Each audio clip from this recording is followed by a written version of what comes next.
అసలు welcome to our channel. ఇంత ముందుకు వీడియోలో చెప్పిన కదా సమ్మక్క సారక్క జాతర పోతున్నాం అని చెప్పేసి అయితే ఇది జాతర వ్లాగ్.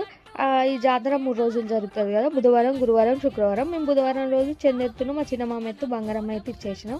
ఇక బుధవారం రోజు నైట్ 10:30కి అట్లా జాతరకు అయితే స్టార్ట్ అయిపోయినాం. గురువారం రోజు ప్రొద్దున లేచి స్నానం చేసి రెడీ అయితే సమ్మక్క సారక్క గద్దకాడికి అయితే దర్శనానికి అయితే పోతున్నాం. మా మామ ఎత్తు చెందెత్తు అయితే వాళ్ళకు బంగారం ఇచ్చినాం కాబట్టి వాళ్ళే బంగారాన్ని ఎత్తుకొని అయితే సమ్మక్క సారక్క గద్దకాడికి అయితే దర్శనానికి అయితే వచ్చినాము.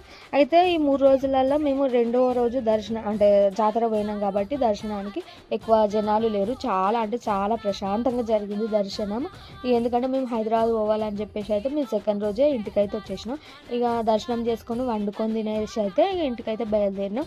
బయలుదేరేటప్పుడు ఇక్కడ పచ్చని పొలాలు చూస్తే నాకు ఎంత ప్రశాంతంగా అనిపించిందో, చాలా అంటే చాలా హ్యాపీ అనిపించింది ఆ పొలాలను అట్లా చూస్తే. ఇక అంతే. నా వీడియో నచ్చినట్టయితే